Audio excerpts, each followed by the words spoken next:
It's a whole lot of wolves. It's a whole lot of wolves. I'll sing the song. It's a whole... There we go.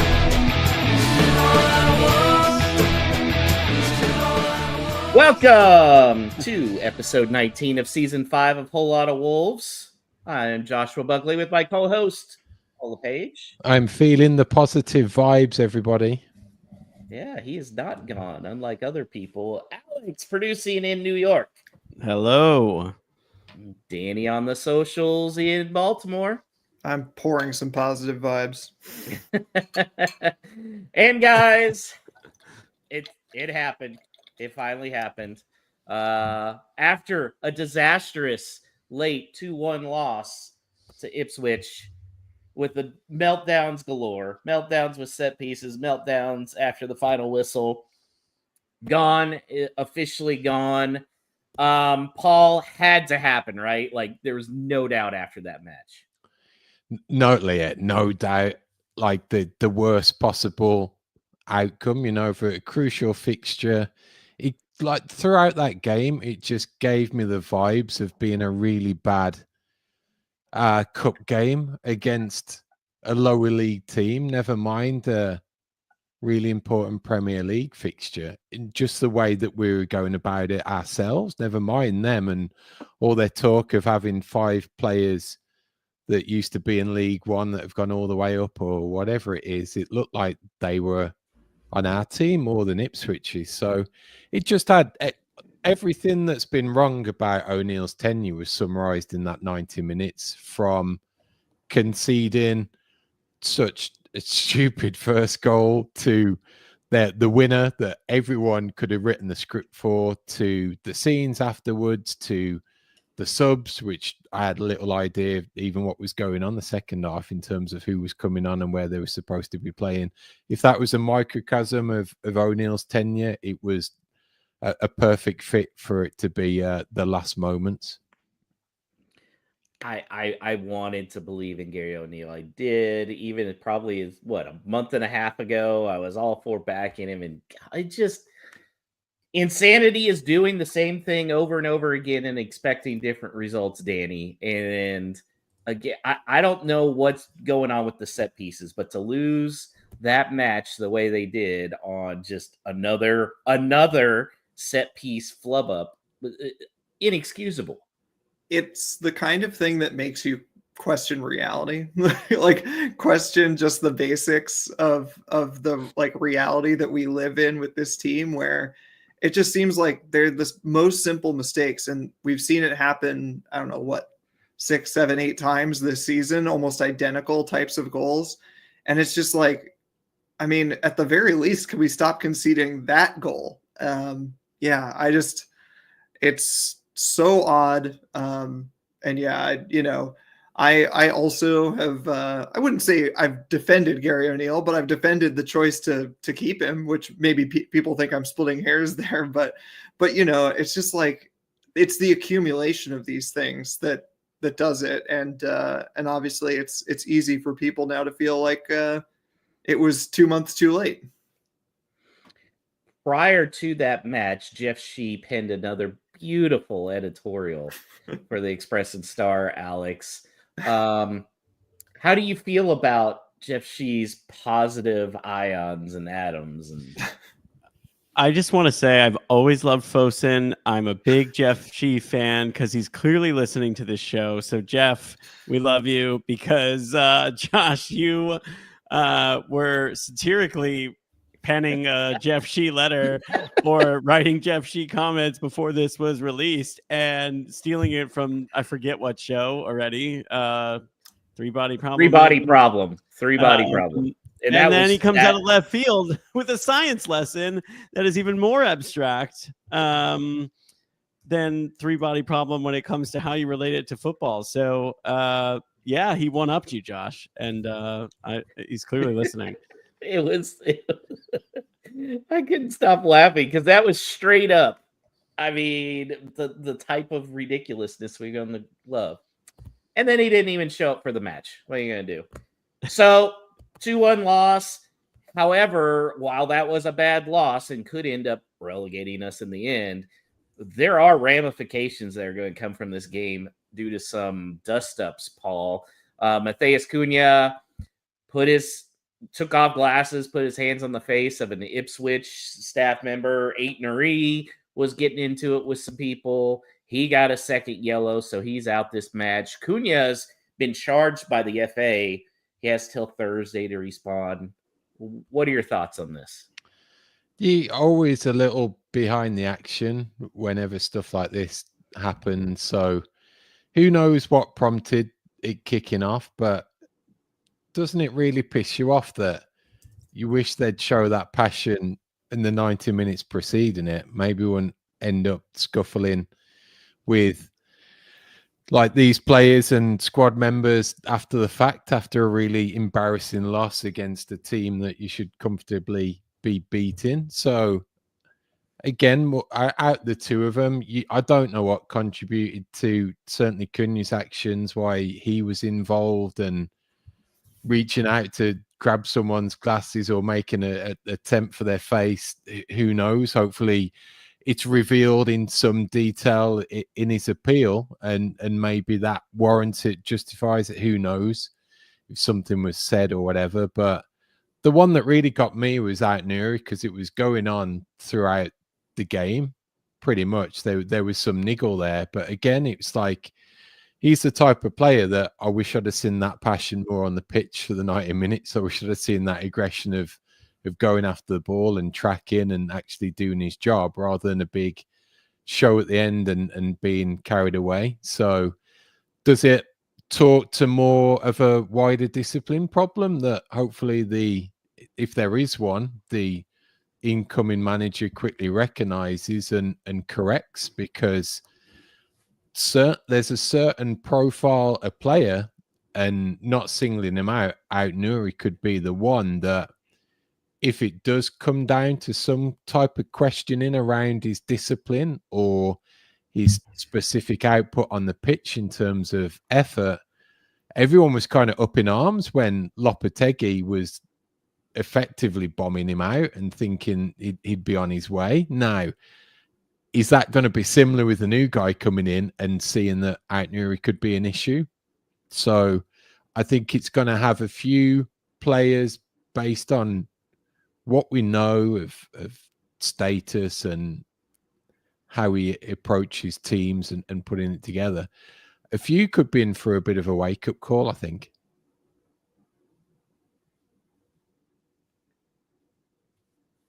You're muted. I was making a good point there. I did say, what was it, last week or the week before? I think Aït-Nouri's gone in the January transfer window. I stand by that. I am very curious to see what caused Cunha to react in that way, because Cunha's, he's a happy-go-lucky. He does get upset, but to get that upset, something was said. I don't know what was said. I have a feeling it was something very, very nasty, and it'll be curious to hear if Doc heard what was said, because he was right there, or somebody else that can verify it. But if Danny, they find out there was some kind of slur involved, again, I don't know. I tend to think, though, that might have caused a reaction like that. What kind of suspension should Cunha get in that case? I mean, Cunha's a passionate guy, and for all we know, the guy just said he was playing like shit that game, and it would have been true. So he could have just reacted to that too. I mean, I don't know really like what the standard is, if there is any standard, or if it's just vibes or whatever. But I mean, I've seen the number of 5 games passed around a bit. I think there's precedent for that with some of the sort of same kind of, violent conduct, but outside of the context of the game. So the final whistle's already been blown, and so this is kind of something extra. So, I mean, I don't know even what would mitigate it. I think a lot of times these things are dealt with kind of on an individual basis. I mean, especially when it's between two players, they kind of treat it as if like there's never a justification, which I tend to agree with, that like, the player, or in this case, the member of Ipswich's security, if they were to utter a slur, that will be punished in a certain way. And Cunha reaching out and grabbing his glasses and whatever else he said will also be punished, regardless of what prompted it. It's pretty disappointing from him, to be honest, especially someone who clearly, I don't doubt the love he has for the club or the fans. I think those are sincere. And if that's true, then he ought to know better and to know what that would mean. Not just the actions themselves, obviously, but then, the stuff that we're talking about right now, getting suspended for more than one game, which would be very difficult for Wolves to deal with. Alex, I thought it was interesting. I read that should they appeal the suspension so that way he could play in Leicester, potentially, that would add on more to the suspension. Like, you don't hear about that in American sports. How do you feel about that? If you appeal a suspension, you risk having more games added to it. Yeah, I guess I'm not that familiar with that being a regular thing. I mean, I just thought it was a tactic to delay, so I never really realized that they would add that. So what does that mean for Manchester City's charges then, given their appeals process and how tied up in court that is? Although they're doing their part and to try to sink down the ranks of the leagues anyway. I don't know. I think that's kind of weird. What's interesting about it is, because I guess you would do that because you feel like this is a multi-match suspension no matter what. So, there's no point in like just serving it. If it was a 1-game ban, I think we would be having the conversation, like just take it against Leicester, because theoretically maybe we could still beat them without Matheus Cunha. But if he's going to miss a bunch anyway, then I would definitely appeal it and just try to get 3 points on the board, because I mean, it doesn't look like there's a lot of opportunities for that to be had. But I mean, at the same time, who knows? Because, everything's going to change. So, yeah. I believe as it stands, the typical appeal process works that if it happens during the game, say it's a send like straight red, automatic 3-match ban, and then the team appeal it then because they think it was unjustified. If that's then overturned, or if that appeal isn't successful, that's when the ban gets extended. Now, I don't know the specifics in this context, being that it's a disciplinary matter away from the game, because he's got to contest it anyway. He has to. So even if he says I'm not guilty, they're going to come out with something after he's had his say. Now, I'm not sure then, say if it was a 3-match ban, if he then comes back and contests that for a second time, where A, whether he can, and B, if he does and they still find against him, whether that could go another game as well. So we shall see. I think 5 games would be just way, way harsh. And that's just me. So after all that, Gary O'Neill got the sack the next day, finally.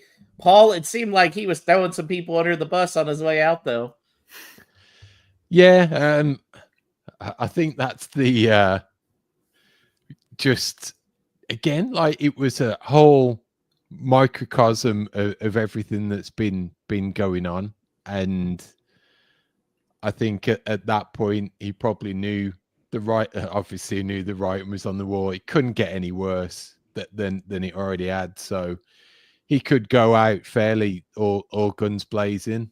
But it was just a case of thank heavens that news came through when it did, because the spiral that we've been on it's just so incomprehensible that you've effectively had this dead man walking for at least 2 weeks, maybe even 3 and 4. It's just been a shit show that needed fixing, and just to have him gone was a relief. Kind of a case of anyone but him I'd be happy with. I'm surprised they didn't pull the old "you can't fire me because I quit," motherfucker. Yeah, but then you don't get paid out. Yeah, that's true. Yeah, very, very true.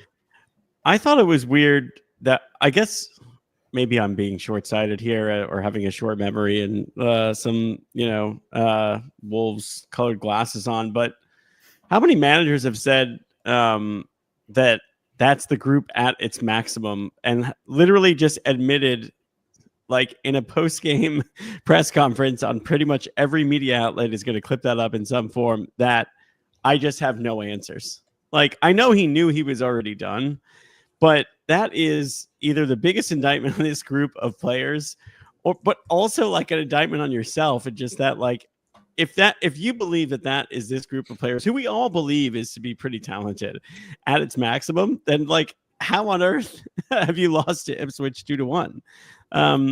As someone who's coached this group to much better performances than that and has gotten the maximum out of these players at times last season, it was just a really odd thing for him to say. But I guess also that's just kind of heat of the moment. So I hate that that's the last thing that we saw of him, because there are fond moments in the Gary O'Neill era that I would like to remember and look back on that gave us like shades of the Nuno days, right? That challenger mentality, to use Jeff Shee's words. But yeah, not the way you want to go. Like, I mean, it after the goal went in, it only got worse, which is amazing to say, considering it was a calamity of errors and a set piece that, they've given up time and time again. Like, how is that not even the second or third worst thing that happened from the 95th minute onward? I don't understand it. Yeah, just absurd. So we're bringing up the players. I saw this tweeted out on Sunday, and it was a clipping from the iPaper in the UK. And I actually thought it was really interesting. I haven't heard of this writer, Michael Hinks, before. But I'm going to read you just a little something about it and get you guys' thoughts on this. He said, and while Gary O'Neill has paid the price, it has been the Fosun Group's project that has led Wolves to this moment. The buy low, sell high acceptance that they will not break through into the big leagues, that despite reaching Europe in 99 and 2019, 2020. Wolves players are therefore in it for themselves, because that's the ethos that has been fed through to them. Play well, get sold. The project is proving their downfall, and it cannot be a surprise to Fosun, to Chairman Jeff Shee, and to Sporting Director Matt Hobbs that the current crop hardly care where Wolves end up. It is difficult to play for the badge when the owners have this short-term mentality, and so instead of playing for the club, the players are in it for the prospect of being the next £50 million move away. What do you think, Paul? Pretty accurate, I think. And yeah. And really summarizes certainly these past few seasons, that whilst on the one hand it could be a smart approach, but you are on that tipping point that everything's got to align in order for it to be a success, because it could quickly unravel the other way if it doesn't. And I think a big undoing of all of this is and it's obviously had his failings that have been discussed in his issues, but how crucial Nuno was to stitching all of it together to begin with. That this initial project probably wouldn't have happened without him as the fulcrum, and he was the perfect pivot between Fosun and Mendes, and having great control over the team and the squad than potentially some of the other managers post Nuno have. But even with that extent, you had players within there that, whilst it was potentially a project like Neves, for example, I think they just got so lucky with him that he was tremendously loyal, found a home, liked the stability. Quickly became apparent that he wasn't here for a quick 2 or 3 year turnaround. So we got lucky there. We probably got lucky with Raul and how long he ultimately stayed. Certainly, if there was a summer move from when he hit his heights that didn't materialize, that was probably in our favor at the time as well. But then you had the likes of Saiz that came in and then established themselves and re-established themselves in a new position. Obviously, when we went up, you got Moutinho come in as well, and Rui Patricio, that caliber, that it wasn't just the young guns either. You had some stability and some maturity and some experience behind it as well. It feels like that's been missing over the course of the past 2-3 seasons, that you've tried to bring through these younger players. Some have been more of a hit than others, but you haven't had any of those generals, that leadership, that captaincy material, that real spine of a team that can hold it all together, even if you have got some incomings and outgoings. Yeah, I hate it because I don't want to just be like, these are a group of selfish players, because I don't think that. However, I mean, yeah, if Wolves get sent down, a lot of those guys aren't going to be playing in the championship. They're going to move off. João Gomez, Ryan Aitnery, Andre, maybe Cunha, guys like that. The only ones that I think for sure, Tommy Doyle will be here, hopefully. Tommy Doyle and probably Strand Larson, but Semedo. I mean, there's going to be a lot of guys that, yeah, they don't necessarily face the ramifications, Danny, from being relegated. Yeah, I think that, I mean, I have a tendency to do this too, but I think that we tend to see our situation as like somehow unique. Like we're uniquely fucked or like uniquely poorly run. And, you know, I share those concerns, and I think Jeff Shee is pretty much a moron. I hope he's not watching. Maybe he is. But, you know, it's just like there are other clubs that do this essentially. And I think that like the more that I understand about the project over the past 5 years as details emerge, is that like we've just been like Jeff Shee. When I say we, I mean the club, I suppose. But like Jeff Shee maybe has been like extremely unrealistic. And I mean, people drag him all the time for the comment about, you know, that we're going to challenge Man City at some point. I mean, who knows? That's just wishful thinking, whatever. But even so, the scope of it, I mean, we're talking about things like, I mean, I love that Todd brought this up in the chat, but bringing in Fabio Silva, which like, you know, if you ignore the price tag, is like a perfectly fine choice to say, this kid has a lot of talent. Everybody says that he does. Let's see where this ends up. And then anything that happens after that is just like good or bad luck. But for 35 million pounds, it's preposterous, right? Because there are just so few players at 18 years old who are being bought or sold for that amount.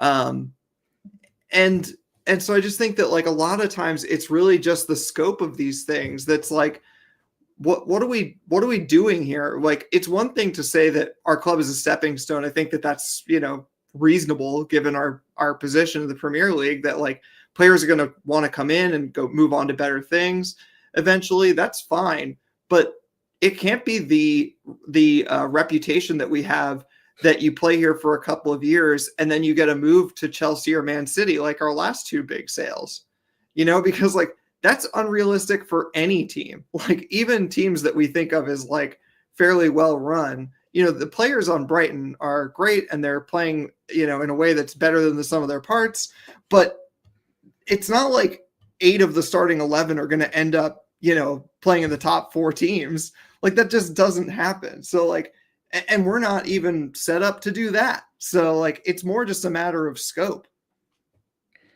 Yeah, Alex, I mean, all this talk about self-sustaining. I don't think it's possible in modern day football, the way the system is, to be a self-sustaining club. I mean, I agree to a point. And I don't know if you really are going to become a consistent challenger or somebody who's finishing consistent top half of the table. I think you have to accept the fact that you're going to have some good years where you are challenging and some down years. But the thing that I would say about the challenger mentality the self-sustaining philosophy that I feel like Wolves aren't doing that other clubs are, is just that we're reactionary in every single way. Like the thing about Brighton is when they go and they want to go ahead and sell a player like Caicedo or whoever it may be, they are doing so with that person's replacement readily prepared.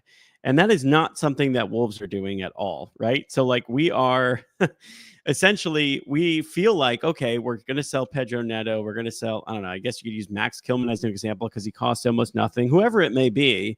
And we're going to move on and we're going to sign these young guys, but these young guys are not proven in any way. Like we should have had, if we're going to go cheap and we're going to go young, we should have had Pedro Neto's replacement a season or two ago. Like how long have we been talking about like when he's going to leave, right? For ages. So yeah, I mean, exactly. We brought in Pedro Neto to be the Jota replacement. And if anything, you know, we were a bit lucky that Pedro Neto was so ready to go that when Jota slumped that season, he was there stepping up. But like just as realistically, he was very young. He could have taken another season to get going. And meanwhile, now we're at a point where Rodrigo Gomez was brought in to be the Pedro Neto replacement when Pedro Neto was already 80% out of the door, and he's not ready yet. He looks very talented. I think he should get more minutes, but he's definitely not ready. Right. Yeah. I just, everything is, and that's why we're always talking about Wolves, like, you know, their style of play being 1 year behind like the roster that they used to have or whatever it might be. Like you have to have some foresight to be able to operate like that. Like for instance, like, I mean, Brentford, Ivan Toney's been rumored to every club, you know, that needed a striker forever and to Saudi for like 2 seasons.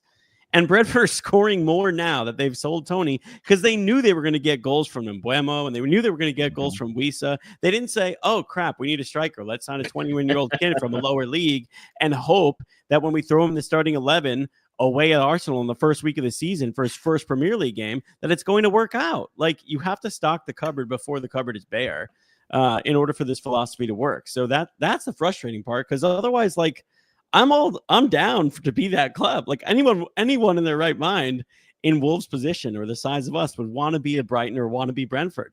They've just done it better, more effectively with smarter football people.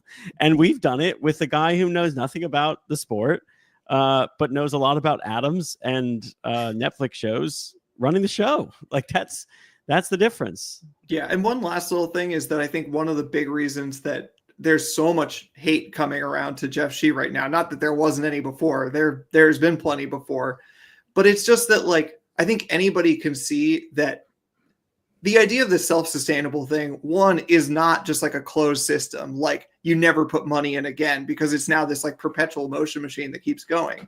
And two, you know, I think we all can see that there are probably some startup costs associated with becoming a quote-unquote self-sustainable club, you know, to the extent that a team like Brentford or Brighton are self-sustainable, there's probably significant startup costs to that, you know, in terms of the academy, in terms of bringing in players to make sure that there's adequate backup. And that occasionally, if you get a handful of recruitments wrong, which happens, you might need to put a little more injection in. But it's like, we can all see now clearly with the hindsight that we have towards the pandemic that, like, the pandemic derailed things in whatever way, and then they decided we're not putting money in, and the line we're using to justify that is self-sustainable, not the other way around, where it's like, well, we've put enough money in now to set you guys up. You're good to go now.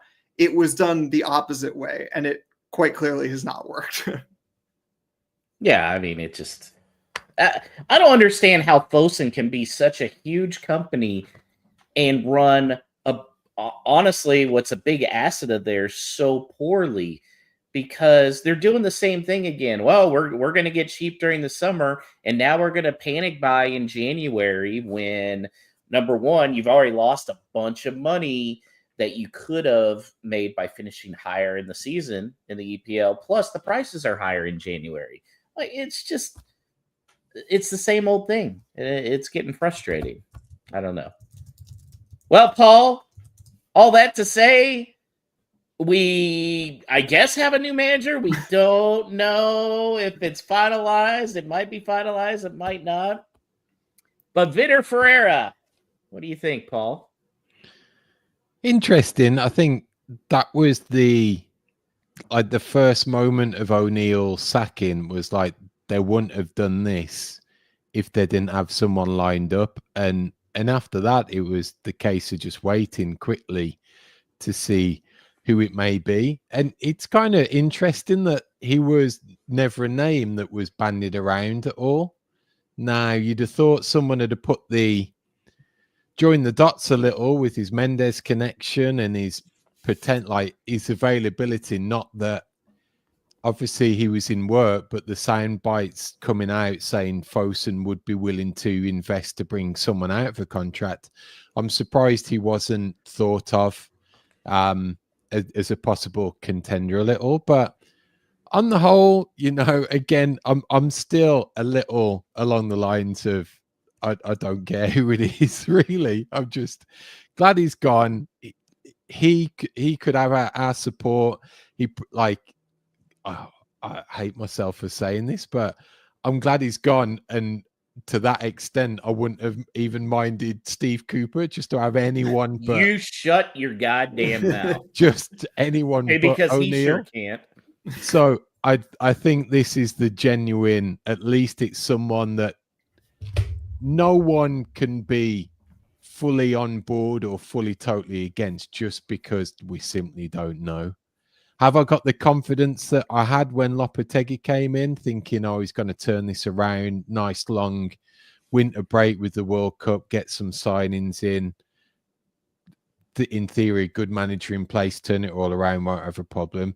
I certainly don't, but I'm certainly way more optimistic that we have got at least a fighting chance now, even if it is a case that there's 4 teams down there battling for 3 places, and we've just got to be the worst of the best of the very worst. It's so funny that you bring up the Lopetegui signing, because in an alternate universe where we've been able to watch his time at West Ham now, but that's somehow separate from our timeline, and Gary O'Neill is sacked, would you be as excited for Lopetegui to come in, assuming we hadn't gotten him previously? It's so funny, man. I agree with you. I was so excited. This is the guy that we had wanted, what he did at Sevilla, whatever. But now I'm like, this guy, this bum who can't set up a team to not concede, not have huge gaps in the midfield. I don't know. It's interesting. People have pointed out that, he has more hardware than Nuno did when he came in, and a better win rate and all that. But I don't know. It's definitely down to our current situation that makes it feel very much like, I don't care who it is, as long as it's someone who seems to have gotten a decent amount of wins in other places before, then that's probably good enough. Alex, what do you think about his resume? Because he has been known to be a little bit of a vagabond. I mean, he definitely has gone to a lot of places in a short amount of time. Yeah, I don't know if we should think about football, whether it's players or managers, in the way that we would, it's hard to compare any of that to real life. But I would say, if I were a hiring manager and I'm looking at somebody's resume and the longest they've ever been somewhere, I think is 2 years, it would definitely beg the question, is there a reason for that? Now, he may tell you unabashedly, money. One thing I do respect about him is that he does not shy away from the fact that he managed in China and in Saudi Arabia for money. So, and I think that's what Fosun loved about him, is that he's got plenty of that.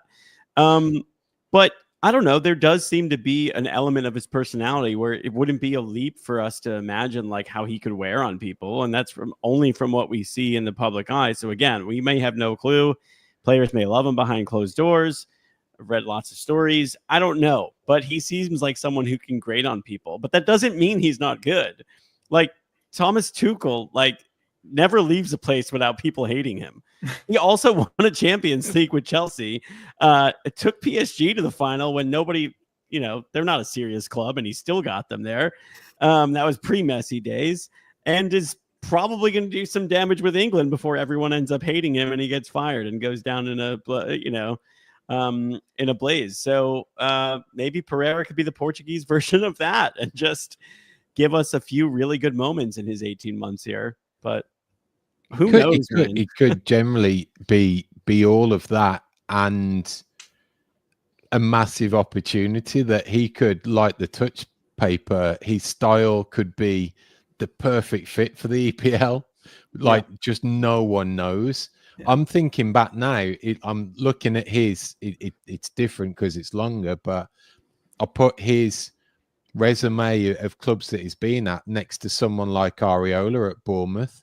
Now, if we had been in Bournemouth's shoes and bringing him in at that particular time, I'd have been panicking. I'd be thinking like, we're going to struggle here with this unproven guy he's had some success, but it's not been tremendous in his previous stints, and it's not had any of that loyalty base. And look at them now. It's like we could go exactly the same direction, in that it's a perfect storm of someone who's suited to whipping this team into shape, discipline, someone whose style, formation, setup could be ideal for the league, or at least ideal to compete in the mid to lower sections of the table, and be ideal in that you've got that holy trinity back again of Mendes being involved, sending him the players that he's comfortable with working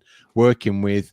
Hobbs may be out of the picture now, and it comes down to the manager's decision of, do I want this player or this player from the Mendes stable, and goes with this one. And then some Fosun involvement, in that we can't have this as we can't have this entity unsupported, otherwise they're going to go down. So at least they need some input at this tenure. And then if it all goes tits up, then it's 18 months, we get relegated, fresh start, someone else, and see what happens then. So I just think that whole picture, there's kind of nothing to lose.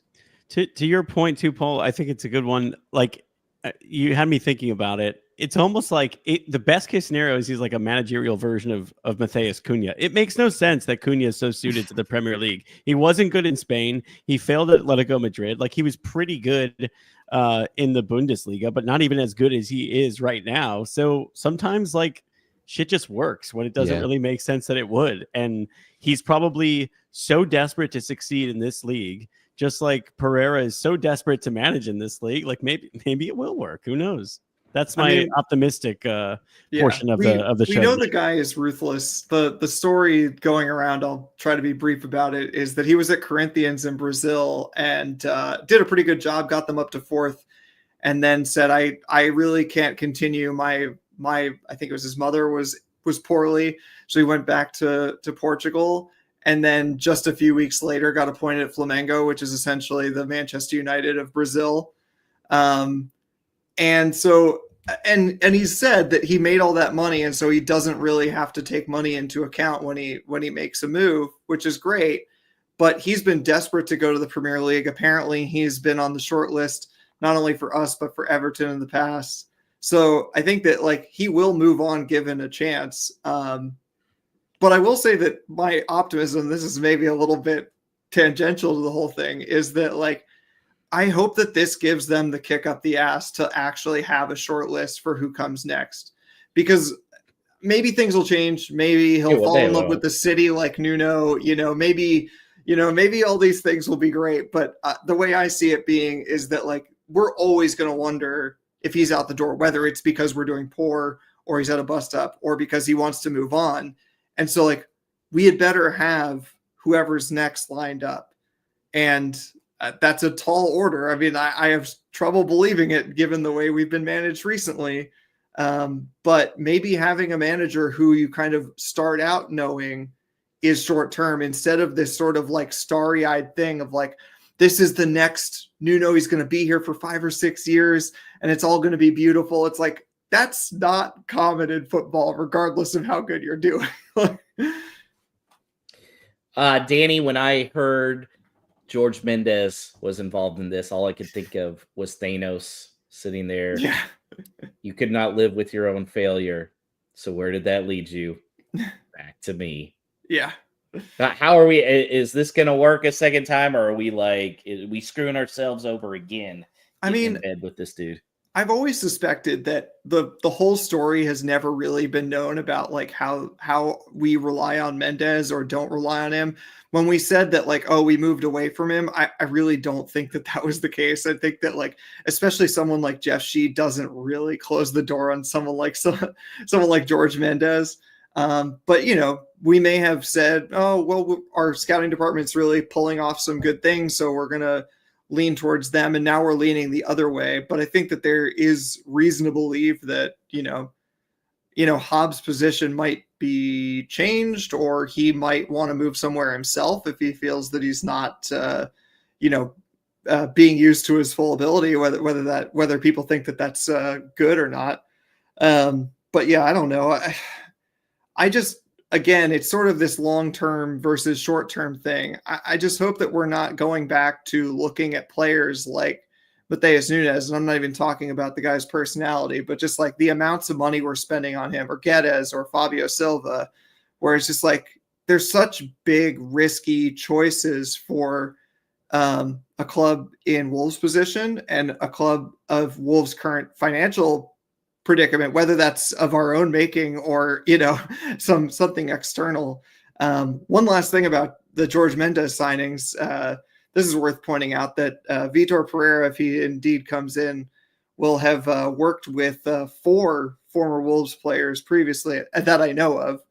Moutinho at Porto when he won the title. And then later, João Gomes with Flamengo. And currently, Romain Saiz is on loan to Al-Shabaab. And, of course, Daniel Podence is there. I don't want Podence back, but bring me some Roman back. Not sure his body can handle the Premier League anymore, but I would like him back too in a coaching role or something. I think someone posted on Twitter that he's actually 6 months older than Dawson now. So that's correct. If you think Dawson needs sending to the glue factory, then maybe still be holding the door. So Romain Saiz can come back and he'll be the sacrificial lamb on the coaching staff who runs out and gets the yellow card instead of the manager. At least he might be a threat from corners. Yes, definitely. Well, Pereira may be on the touchline come this weekend for the match against Leicester City. It is at 9 a.m. Eastern, 8 a.m. Central. And Paul, what do you think, assuming he's there, what do you think we're going to be looking at lineup tactics-wise? I don't know. I think like everyone, I've done my the due diligence you can with this type of stuff and gone headlong into the coach's voice video and all of the stuff that you could try and piece together to see what he come out with. And I'm still not sure. So I'm thinking to myself that even like it doesn't matter if it's a 3 at the back or a 4 because it's been crap regardless. So if he can get a tune out of a 4 at the back just by being more disciplined and sticking to their jobs and whatever, then like go with that. So I really don't care. I just think that it's got to be like, it's a really tough game on Sunday because you're starting now to creep into nearly the second half of the season. And what have you got? 8 games that really need to win, and this is one of them. So while I'd love him for just to shut up short and come away with a really horrible, ugly draw in some form or fashion, 0-0, 1-1, something like that, I think it's really important that we try and get a win. So I think that's what we got to what we got to shoot for, really, and maybe that's going to force his hand a little in terms of shape and how he lines up. What do you think, Danny? I mean, we're definitely going to be missing Aït-Nouri. There's a very good possibility we're missing Cunha. Lemina's droppable now that he's not the captain anymore. I mean, what are you kind of thinking? I think almost anything is on the table. I think that I lean towards, I think Cunha will be there just because I think that they will probably appeal regardless. And so he'll get that game. But yeah, Aït-Nouri definitely out. I think the tough thing is Aït-Nouri being out because we know that he's used a lot of, 3 at the back systems in the past, which might suit us very well in terms of play style, but it doesn't suit us very well in terms of current available personnel, especially if Aït-Nouri isn't there. So, I mean, depending on who's fit, you could very well see 3 at the back to sort of, I guess, what we would consider basics, with Bueno, Dawson, and Toti, and then maybe bring in a Rodrigo Gomez. Maybe it is time for him. Rodrigo I don't time. know. I think that the interesting thing for me to look at is kind of the midfield. I think that like you said, now with Lamina not being captain, and also the guy who chose him to be captain is no longer there, I think really anything is on the table based on what he thinks will work. And obviously, if Cunha isn't involved, then you open up a second question of maybe who plays in a 10 role, which I think is something that he'd like to do. So you could imagine Bellegarde playing more central, or something like Hwang being played closer to Strand Larsen, so more central. Again, both things that we all kind of think would work well in the abstract, but it's a matter of how he puts it together, and none of us know that right now. I don't even think we know who the keeper would be at this point. Alex, I would say I know Danny doesn't like the term must win at this point in the season, but would you say this match is a must not lose? I mean, yeah, it's going to be the closest thing to that for sure. I mean, you could even argue it is a must win and not just a must not lose, I guess. I mean, we're really in it. Like this kind of sucks. That was a horrible 3 points to lose. Yeah, it really was. And if you look ahead at the fixtures, we're right at that point in the season where we're going back around again to that run of fixtures that doesn't seem like it was that long ago, but actually at this point was. That seemed absolutely unbearable, just the absolute gauntlet. And be doing that with a new manager trying to implement a new system, no international break to do so, fixture congestion throughout the holidays, like all of that does not bode well. Like, I'm not going to lie, like I'm not that optimistic. And the counter to anyone who would say that Lopetegui came in, we were bottom at Christmas, whatever, that was the fluky World Cup year where there was 2 seasons in one. Like, we don't have that benefit. Like, we're rolling right on into it after Christmas into the FA Cup and then back into the Premier League, like thick of things. So, but to put the positive spin on it, going into that gauntlet, if he can shore us up defensively, we're all scarred from having conceded 2.5 goals per game for the first 15 games, right? 16 games. And so, yes, that seems daunting because anybody can score against us, and we're playing against teams that can score a lot of goals. But it wasn't that long ago, literally when Lopetegui came in, that the opposite was true. We could stop them from scoring, but we couldn't score them ourselves. And so, like, if he can make us more defensively solid, which I think that's part of why he's being brought in, then I feel a bit less fear for that gauntlet than I did at the beginning of this season, especially once we started leaking goals, because it seemed like every game, if the team was above like 16th place, it's like, you're going to score 2 at least. Yeah. And now we've proven that there are even some teams below that have scored over 2 goals. So I think that, like, we're partly, being fearful because of what we've seen so far this season. We're scarred. And I will push back against the fact that I don't think that it's a must win. I will say that every game is a must win from here on out. So yeah. Danny's if been, you get the new manager bounce, like, what can you get? Like, go on, this would be a layup. We should get this one in the bag. Danny's got those positive atoms flowing. Yeah, I don't know if it's positivity if I'm saying every game is a must win, but well, guys, let's look at the standings from the prediction board. And Danny got 3 points. So this loss is on you, Danny. That's on you. I forgot what I predicted. Yeah, 2-1 Ipswich. Alex got a point too. He had 3-1 Ipswich. I was the only one that gave him credit, and I shouldn't have done that. So Danny is running away with it. He's got 15 points. Alex with 9. Paul in the guest spot with 4. And I'm looking like Wolves right now with 3 points. Not looking good, Paul.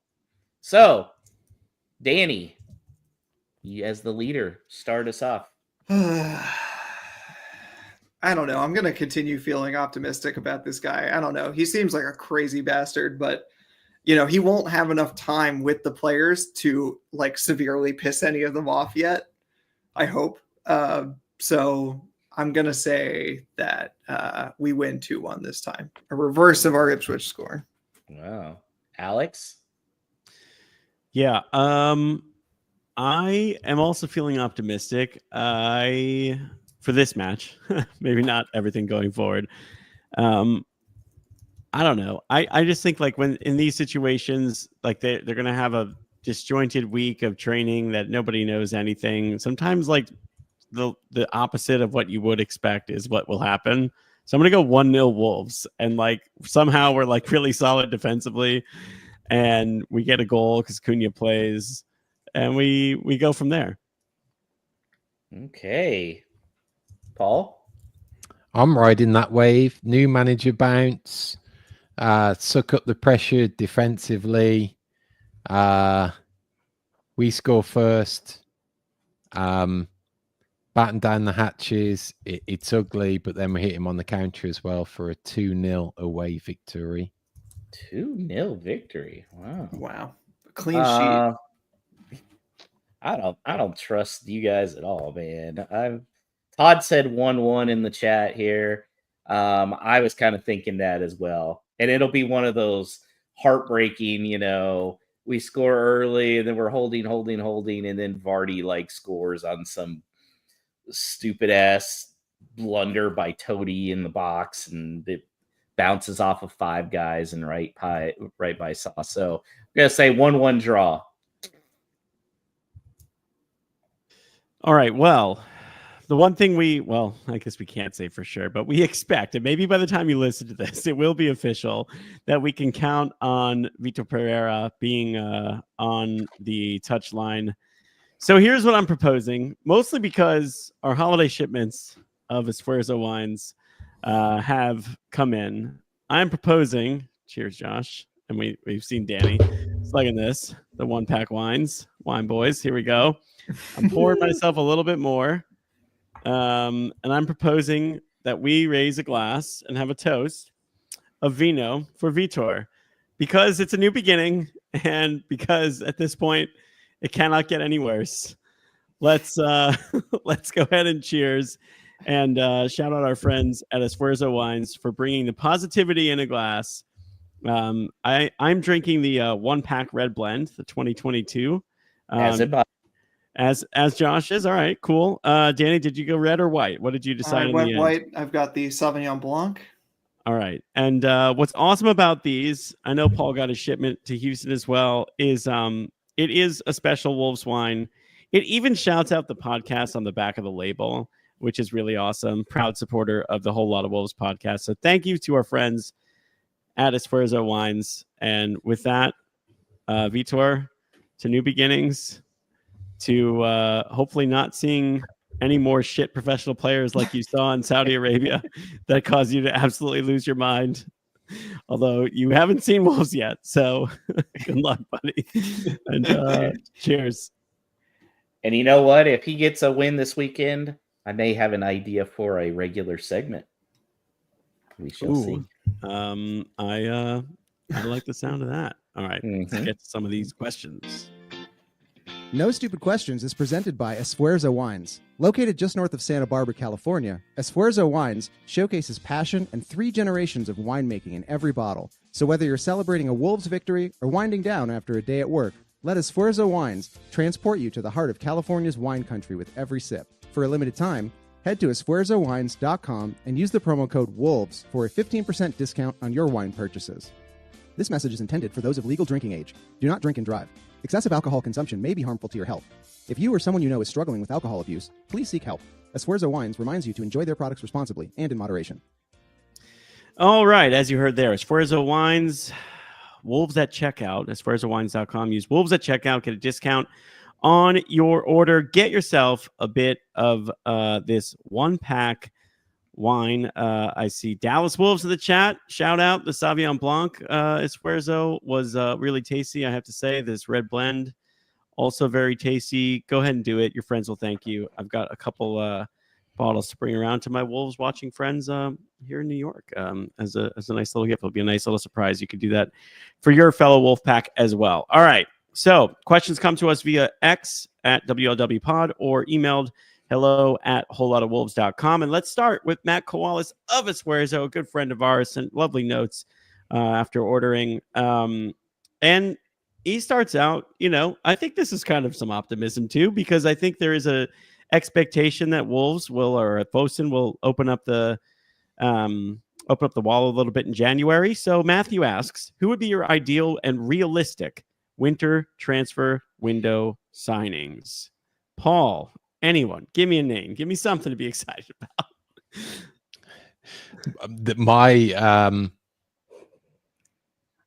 I need that Cunha level of signing early, somewhat exciting, but as a centre back, and it's really hard to. And I'm desperate for some leadership. I'm desperate for that spine of the team to be solidified in terms of leadership, organisation. Someone with the bollocks that's going to stand up and fight for the remainder of the season. So this is somewhat out there, but I'm going to go Harry Maguire. That's what I was going to say. Oh my That's God. what I was going to say. 100%. So Josh, you're going Maguire? Hey, he's playing in the back three now for like 3 weeks. I was going Maguire. I don't know. That seems like something Fosun, who never wants to pay players anything, would suddenly pony up money for Harry Maguire to be the captain. Would he be the captain, Paul?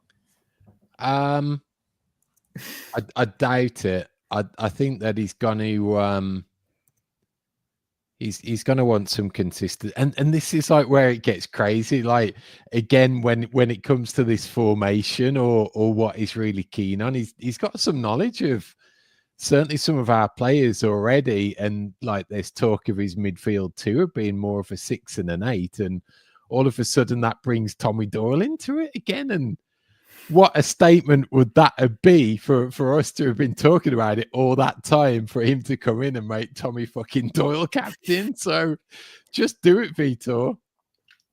I do think Harry Maguire is a Mendes client, by the way. Oh, that's it. Oh yeah, that I guess all of our names we should Google quickly. Mendes Their agency and make sure it's Chesterfield. Danny, do you have another name of interest? Well, I'll add on to that and to say that if we're shopping in that market, that I heard that Victor Lindelof might be on the way out of Manchester United, but I think I think another +1 for Harry Maguire, just in terms of like a player that was, I think, unfairly maligned in a extremely dysfunctional Manchester United team, who has his failings, but like, many good players have their failings and would do perfectly fine in a 19th place Wolves team. If we're going idealistic signings, because that was the wording, I saw that Leeds were apparently allegedly stepping up their approach for Kelleher, the goalkeeper at Liverpool. Honestly, if Liverpool want 3 goalkeepers in exchange plus some cash, maybe they can have all of them except for King. We'll keep King because he needs to be on comms sometimes.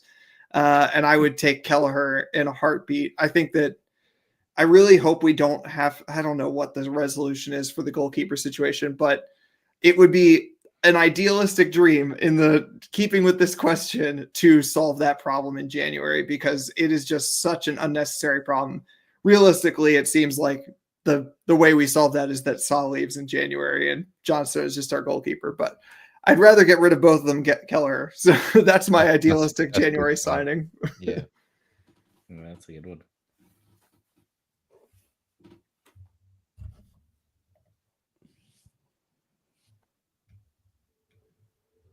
All right. Sorry. Computer is frozen. Unmuting myself. It didn't want to cooperate there.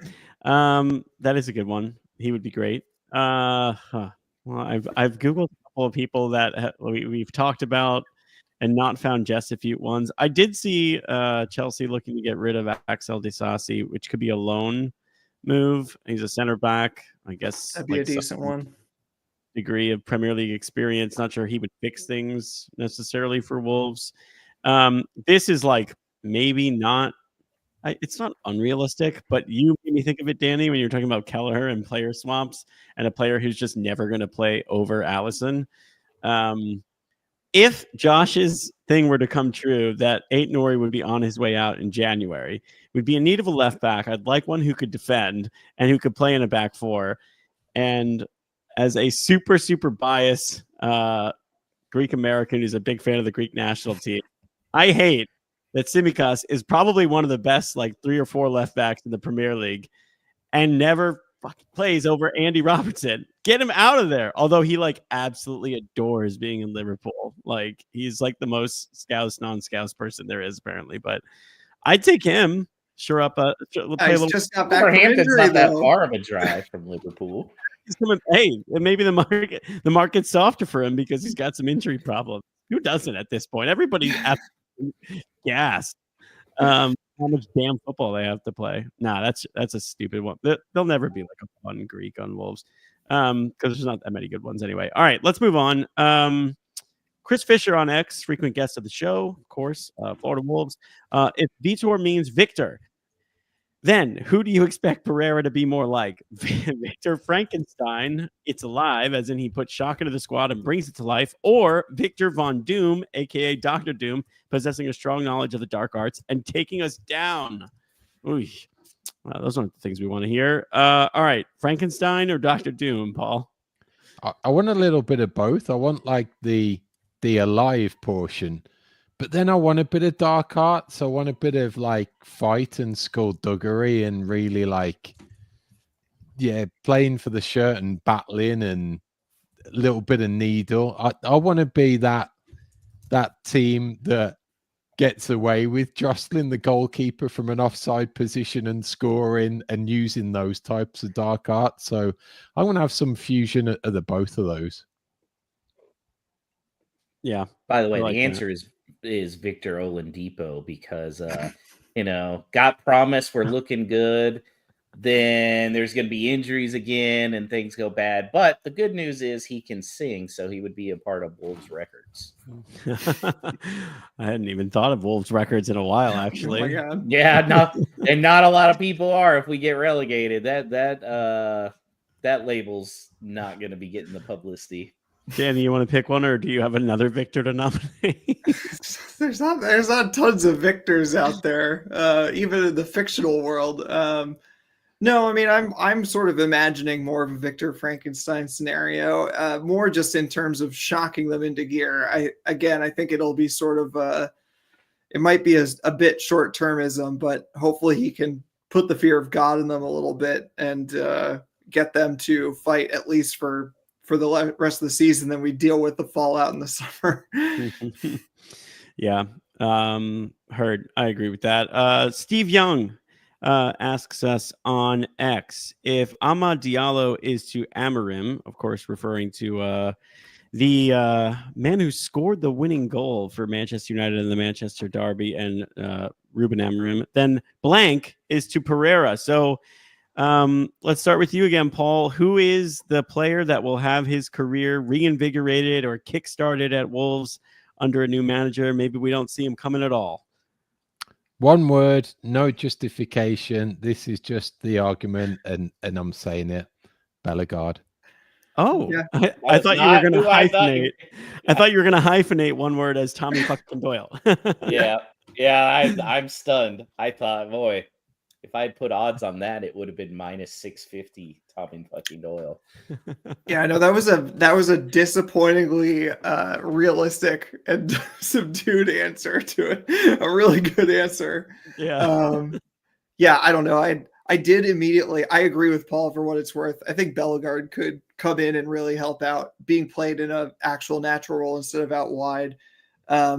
But I will say that when we were talking about him earlier, I immediately had visions of Eight Nori having this resurgence under Lopetegui, and what would that look like if it was Tommy Doyle having a similar resurgency, in midfield, and that would be a very sweet thing to watch. So I'd like to see it. I don't know if it'll happen. That would be a How about dream. this one? How about this one for you? Huang Hee-chan. Oh, I think it literally could go one of two ways. One is that he will have a resurgence because we know he can be clinical. And the other is he'll be sold in January. Yeah. Yep. One of the two. He does give like new managers pet vibes though, doesn't he? Mhm. Like Every manager loves him. At least at the beginning. And I don't know if Gary loved him as much. I guess it was more injuries that derailed him, but he does seem to win them over. I love Paul's shout for Bellegarde. One of the things I love about him that worked against him because he didn't go down is like his effort, which I guess in this situation, new coach comes in, he's observing, training. He's just looking for that, right? He's just looking for guys who are just going to run their socks off. And I feel like maybe mark a Daniel's guy in also the one of those goddamn guys. box on a set piece. Also, that would be absolutely lovely. I know people probably want to hear Lima. And like maybe Pereira is so crazy, he's like, I don't care if this kid is too young and like not Premier League ready. I'm playing his ass anyway because all you guys suck. So like next guy up. But it doesn't make sense. That's the one position where we're good, and Doherty's been good, and like we have Captain Samate if he is going to remain the captain. So yeah, I'll go with Bellegarde. I agree with Paul. A player who gets a lot of heat. I actually like him. All right. Yeah, he's a solid player. I think the issue is that like we've been struggling, and he comes in and like he's not a player who's going to like absolutely turn a game on its head. He's a very useful player at the thing that he does, and he's unfortunately been played out of position a lot. So like he's not going to just come in and like absolutely like blow your mind, But we bring him on, and then people get upset that we still lose, even though we were losing when he came on. Ooh, actually, I kind of want to amend my answer. Uh-oh. What if a Portuguese manager is the final touch on the Guedes remontada? Oh man, imagine. I mean, if you're coming in, Then he's and you're sold like, in January. Maybe, I don't know. Like maybe I'm crazy, but like talent wise, if you're bottom of the league, he's probably still very much a Premier League quality player. Can you really afford to let these guys go? Like, I guess the trade-off is like, if the only way to fund defensive solidity is that, but I don't think they need to sell him. I don't know. Why would you want to want to sell him? Yeah. Oh, true. Yeah. I kind of forgot. But maybe it would be one of those Mendes sweetheart deals where like we sell Guedes, we lose a bit of depth, but then we're going to get someone very surprising in return. Weren't there rumors about Ruben Diaz maybe moving away from Manchester City? Maybe now's the time. Yeah. Oh, my nipples got hard just thinking about that. All right. Drew asks on X, who will get the most minutes in the 10 role while Cunha serves his 10 match suspension? Obviously, we don't know that. Just being kind of, pessimistic. Guedes, Sarabia, Bellegarde. Oh, I forgot about Sarabia. Bellegarde or Huang? Who do you guys think? Paul, of those, who's going to get more playing time in Cunha's absence? You muted. Mute. I think the romanticism here is the Sarabia one, but whether he's cut out for a relegation battle, I'm not convinced. Yeah. I mean, Bellegarde seems like the answer, right? I would say Bellegarde is the most straightforward answer, and partly because also he can play sort of advanced in midfield as well, whereas the other three players sort of have to play either out wide or up top, and there's just fewer slots there. So I think Bellegarde could play closer to the front line or could play in midfield, and so yeah, I think the straightforward answer is Bellegarde, but obviously with the huge caveat that we have no fucking clue what we're talking about as usual. Yeah. And he might come in and absolutely love Guedes or Sarabia or whoever. Or even as Todd mentioned in the comments, Carlos Forbes. Again, Carlos I'm Forbes. banking on somebody of Portuguese nationality just because that's the easy way out. That's the only thing we do know at the moment is that he's Portuguese and he can communicate with them well. Carlos Forbes is going to be awesome in the championship next year. I'm just gonna say. He That is is- a player I'd be excited. That has to been see my at. only consolation is that there's a handful of players who would stay who I think would be really fun to watch in the championship. Mhm. Yeah, totally. Agreed. Please don't make Let's wrap with the question from Stu, who says, have any of you been on local news representing any sports teams? Danny, have you made your way on the television in the Maryland market? Yeah, I put this in the chat that I had a story, but the answer is no, I haven't. But there is a story that I've told, I guess, probably just in private, never on the pod, which is that in the lead up to the game in Annapolis, we were in touch with Wolves organizing some events and whatnot.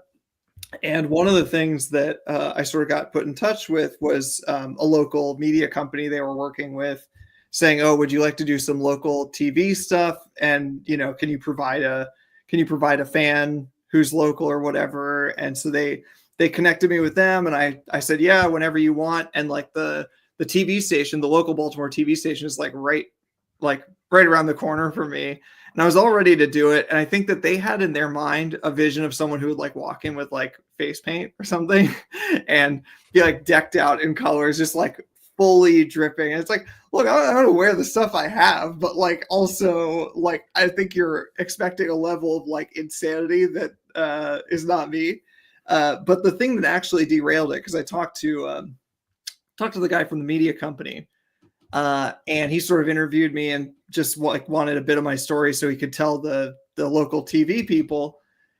And he was interested, and that was great and all. And then he mentioned that they were really hopeful to also get a current player to be on this local TV hit. And I was like, cool, that's a fun idea that you think is going to happen, but it's not going to happen. First of all, I know that Wolves are only going to be in the Baltimore area for like 2 days max, maybe 2.5 if you're lucky, but that's it. You're not going to get a player to come do a 15-minute spot in the middle of Baltimore. And I think he sort of led on that their vision was sort of like, if they could get Hee-Chan, that would be perfect because he was a big star at that point, and obviously like Korean population around Baltimore. And I sort of got the vibe that what they probably wanted was like someone who would come do like some like little like freestyle and whatnot, like in the parking lot or something, whatever, for some B-roll. And I was just like, oh my God, this is going to be the most embarrassing American thing ever. Like, I'm never going to live this down once it gets on Twitter. It's like, I'm going to be at this thing and we're going to have like Hee-Chan out in like a parking lot in Baltimore, like broken beer bottles all over the ground. That and in Hee-Chan style, he probably would have gotten hurt with doing Absolutely. So that was as close as I ever came, and it was maybe a bit too close. It would have been fun, and I'd be happy to do it to try to turn more people out to the game, but I was secretly dreading it because it just seemed like their expectations for what they were going to get was completely out of this world. This is kind of an unfair question because I was in the sports media. So yes, I've been on local news talking about local sports. A lot. A lot. Yeah. Radio, TV and stuff. But it wasn't a lot of it was teams I was covering, not the team I was rooting for. Yeah. Paul, you? Yeah, but bits and pieces, like the international like element of Houston Wolves opened up some interviews and things like that. But my best one, my favorite one was the first year we got promoted, and I was invited with Paul, who's the Villa fan, and there was a Real Madrid fan as well, and it was to Glenn Davis's show live here in Houston on ESPN, Soccer Matters. It's every Tuesday for 2 hours. So that was a load of fun. But then as that show finished, opened the door, and there was stood the wrestler Booker T, who was using the studio directly afterwards. So just totally fanboyed after Booker T, like lifelong wrestling fan. Like used to love him back in the day. Me and my friend from college, we go back and forth about Booker T stuff and soccer. So just like bunch of photos and stuff. So that's been my absolute Wolves stroke sports personality, everything you could imagine highlight. Yeah, Booker T's got a presence here in Houston with the sports media. One last thing on this, and this is slightly adjacent, but at least Alex and Josh will know what I'm talking about.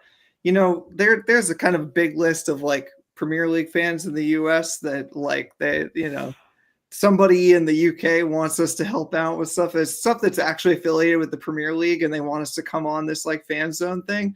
And I would love to do it. You know that I will happily go and talk about Wolves at any time, except that the time that they want to do it is at 10 a.m. on a every single time. Yeah. So because it airs live in the UK, so of course it's like at a reasonable time there. I did not share this because I've been very busy, but it's funny you mentioned that because I did this Monday's fan zone talking about. Where's the clip? I need the clip. Yeah, they had sent me an email. I was like, I'm on a plane. I can't. Yeah. It's nice that they have that list, which is great because like for us, especially abroad, to be asked, like they enjoy, like there's certain programs that enjoy having fans from elsewhere outside of the UK, all over the world to kind of, demonstrate the global fandom of the sport. And it's really cool. Like, I mean, it's like really what we do is really fun, but it's us and it's like for, US based Wolves fans, but to actually get to kind of dip your toe in those waters at times there, it's, it is great. But I got to say, 10 a.m. on a Monday, I had a light Monday. I had a fake meeting in my calendar when I agreed to it, which was like Sunday. After I saw the loss, I was like, you know what? There'll be a lot to talk about at least. Like I'm not gonna have to break down. You need to find the link. I just found it. All right. Yeah, Danny will find it quickly. Yeah. Which I guess there is a video element to that. There obviously, I worked in professional radio. I was on the air a lot. It's like Josh. It's kind of like cheating. But the only TV I ever did as part of that when I worked in the Milwaukee market, there was Josh will know too. Anyone like a lot of US based fans will know. In most local markets, there's like this channel that's like Time Warner Cable Sport. It's like in New York, we have like New York One. Like it's not it's not one of like the real major network local affiliates. It's kind of like the cables network. And they did a show where they had a constant rotation of like different sports journalists and stuff on. And I was in my 20s. This was an era in my life. I moved to Milwaukee, didn't know that many people, was out probably like 6 nights a week. And every time I went on this show, I would just be like bloated as if I just came from like a college keg party, like sweating from the night before. And I'm just like, it's those appearances. Like, I'm glad those are probably hard to dig up. Although I hate that I'm saying this now because I feel like Danny can find anything on the internet. But those were rough. There, he'll find it. Talking Packers and Brewers, and I'm just like, dude, I'm just trying to get rid of my headache.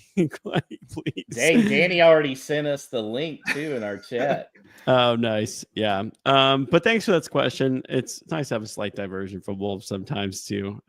So thanks to you, and thanks to everybody who wrote in your questions, and thanks to our friends at Esfuerzo Wines, keeping us chipper during the show with our 1-pack red blend and 1-pack Sauvignon Blanc. I didn't even see the whole lot of Wolves thing on the back because I need glasses when I'm reading small stuff. But then, I do see it. Yeah, because it's like it's looped in there with the information about the actual winery itself, which is really cool. I also discovered that upon receiving the shipment instead of online, and I thought that was a really nice touch. So thank you to them. And that'll do it for No Stupid Questions. What a segue.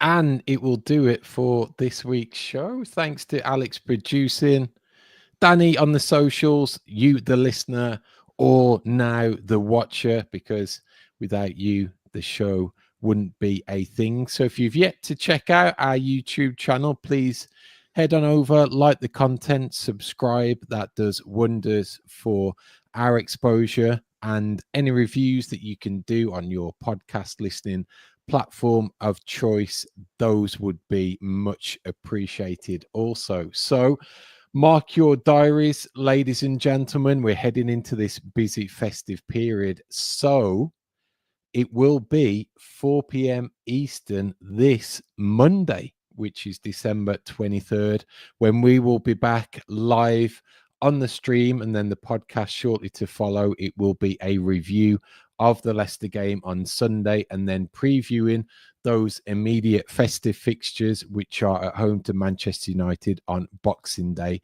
and then away to Tottenham on Sunday, the 29th. So as we head into this Christmas week, we can go in with some type of positivity and fully atom charged as we wish everyone a Merry Christmas and a mighty up the Wolves.